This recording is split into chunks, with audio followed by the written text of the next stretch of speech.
Hi guys, welcome back to Life for Five. I know it's been a couple of weeks with Mother's Day and Cinco de Mayo and everything else. I just kind of lost track of time. But I'm back tonight and we're talking about so what? Because last time we talked about how you can know if your husband has an addiction or someone you love has an actual addiction, what defines an addiction, and now we're going to talk about so what? So like you found this out, now what? Who am I? I'm Joy Harrington. I'm co-founder of the Grit and Grace Tribe.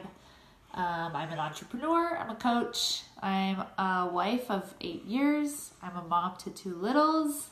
And I am definitely an advocate for women who've been through sexual betrayal. Our story happened 2.5 years ago, although it was kind of an ongoing thing for most of our marriage and definitely our dating relationship. I was not aware of most of it. And all of it came to light 2.5 years ago when I discovered that my husband's pornography addiction had led him to other forms of sexually acting out outside of our marriage. So ever since then, we've been in recovery and doing really hard work. And I share because when I went through things, I knew no one that had ever been down this road, and I had no idea what to do, and ever since then, I've really felt just a really strong desire to be that voice for women out there who are going through something similar and don't know what to do or who to talk to or where to turn. And my biggest reason for doing that is just to tell you you're not alone. No, I do not have it all figured out. No, we are still working on things, like we have not arrived. We don't have all the answers, but I can definitely give you a big hug and me too, and you're not alone.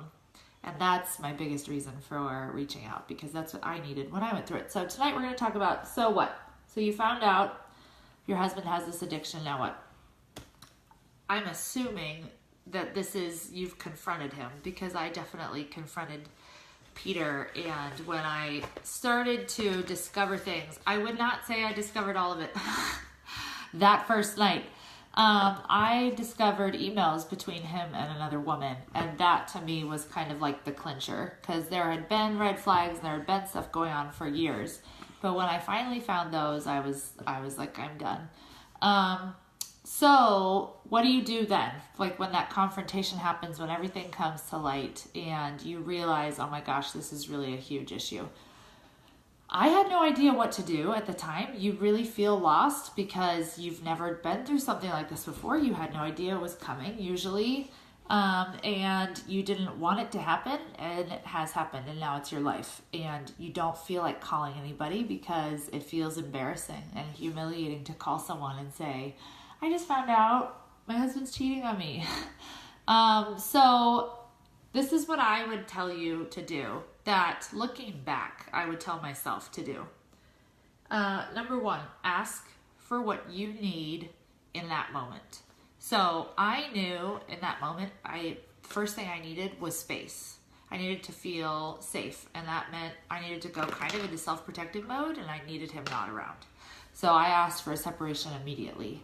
So I would say ask for what you need to feel safe and to feel secure and to feel like you can even get your bearings around you. And for me, that was definitely space. Don't be afraid of that self-protection mode. That's a good thing. That's you taking care of yourself and your kids or anybody else that's involved. So ask for what you need. 2, hit pause. And I hated this, okay? So many people told me, you don't have to decide right now. And in the moment, a day feels like 10,000 years. Like, it feels so long. A whole day, it feels like is so long. So when people said, you know, give it a few months or give it a year, I was like, a year? A year is like half my life. But I will tell you, hit pause. Don't make rash decisions. Nothing good ever comes from those, and you are dealing with a lot of emotions, and you're not going to probably make the best decisions when they're rash. However, I will also tell you that when you ask for what you need in the very beginning, when you need to feel safe, some people will think you're making rash decisions. So don't confuse the two, because when I asked for an immediate separation and I wanted a complete separation and like him get his own place and all of this stuff, other people were like, whoa, whoa, whoa, like this seems like rash. And it was not, because I was not saying in the marriage, but I was saying I need space. So don't confuse the two. Don't make rash long-term decisions, but don't let other people try to tell you that you asking for what you need is rash either. Number 3, find a safe person to be real with. This is what I knew that I needed and wanted, but I didn't know who could be that safe person.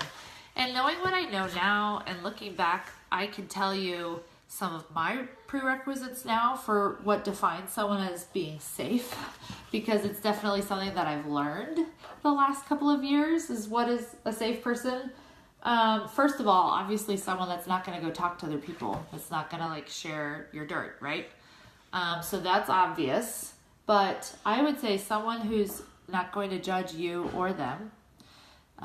Somebody that's going to respond in a me too attitude. It doesn't have to be a, oh, me too, I went through this too, and they totally make it about them.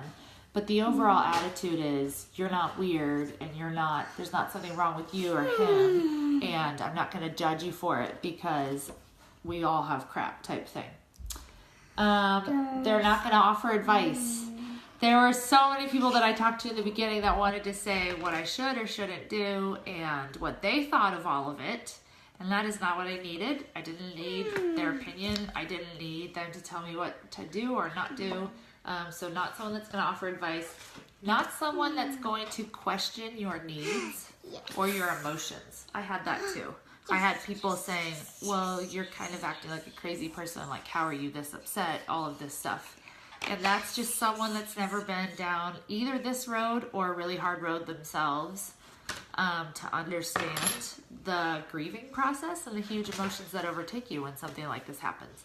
So you don't want someone that's going to question like your needs. How can you ask for a separation, or how can you be this upset? That's not helpful. Not what you need in the moment. Not someone that's going to make you feel alone in your feelings or in your situation.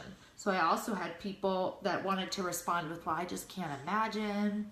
Like, oh my gosh, how could you go through this? Like, you poor thing. Like, I can't believe it. And I know they mean well, because they do, but they make you feel like you're the only person who's going through this, and something must be like poor you, I'm so glad it's not me type thing. That's what Brene Brown calls giving sympathy as opposed to empathy. So not someone that's going to give you sympathy and make you feel alone in your emotions or your situation. And it does not mean they have had to have gone through it themselves. But people who have gone through hard things themselves, or who want to at least be real about hard things, don't make you feel alone, even if they haven't been through the same thing. They will be vulnerable and real with you, but not in a way that makes it about them, where they want to take over the conversation. And definitely not someone who has not earned your trust by being this person for you already. So don't expect, if they haven't been this way, that you can go to them with this story now and they will all of a sudden be this way. And so it might be you don't have someone that meets this criteria. And for me, that definitely happened. My definition of friendships changed real fast, and I realized that the friends that I had or thought I had didn't actually give me what I needed. So find people. There are people out there. That's why I do this, is so I can be your person. Find people, ask Jesus to bring you people, but don't burn yourself either by going to people that you know aren't going to give you this, because it hurts. It can hurt a lot. Okay. I would say you want people who are willing to just show up at your door with nothing other than a hug, maybe some wine or chocolate, and they have no agenda other than to sit with you in whatever space you're in. So it doesn't matter if you're feeling like, I don't even want to talk about it. They're great. They're great with just being shallow. Or if you're like, oh my gosh, I'm just so angry. They're great with like, yeah, let it out. Like, you can be angry. Let's go throw some plates. Like, you want those people who are, you don't have to ask them to come. They show up at your door. They have whatever you like. I don't know if it's wine for you or chocolate, and they can be with you in whatever place that you're at. Okay, number 4, make a list of what you need from your partner in order to make your decision. And I definitely thought about this and took some time doing it. What's acceptable to you to live with or not live with? What kind of work do you want to require? Do they need to seek counseling, like professional counselor? Are you going to require them to start doing some sort of weekly check-ins with you about like what they're doing with their electronics or whatever it is? You can tailor it to whatever kind of addiction or thing that you're dealing with, but make a list of what you're going to need that's acceptable for you, where you can then hold up that list and decide, am I going to give this person some time to try to earn back my trust, or am I done and am I out of here? This is just a starting point, because this list will change. Because as growth comes and as time goes on, that list will definitely change. So that's okay. You don't have to have thought of like everything right now. This is just the beginning to help you make a decision. And then 5, what do you need for you? And this is so hard in the beginning. It's hard to even know what you need. And it was pretty much impossible for me to ask for it. So that's why I'm telling you to make a list. What do you need emotionally, spiritually, physically? Do you need a support group? Do you need counseling? Do you need alone times? You can just go think by yourself. Like if you have small kids, do you need somebody to come over in the evenings when you don't want to be alone? Think about all of that. Like, what do I need to feel okay right now, to feel safe and secure? And make that a list, and then write down who specifically can help you with these things, and then ask for it. I was not good at asking for help. I pretty much felt like I didn't even have the bandwidth to ask for help. So if you're in that place, say that. Like, call up somebody and say, I can't even ask for help because I don't even know what I need. So can you just show up? And be like wherever you are with them. But that's my advice for anybody who's just gone through finding something huge out and doesn't know what to do. That is what I would recommend. Because that's what I would tell my old self if I had to go through it again. Sorry. So that's all I've got for you guys tonight. We're going to move on. I'm kind of trying to take it from the beginning and move forward with it. So we started with defining what an addiction is and going through all of that. And we started tonight with, you find it out, what are those first steps? I hope that was helpful for you guys. I'm going to try to be better at doing this once a week. So if you have any questions, feel free to message me and ask. I'm an open book, and I will see you guys back here in a week. Scarlett, can you say bye-bye? Bye. So enthusiastic. All right, bye.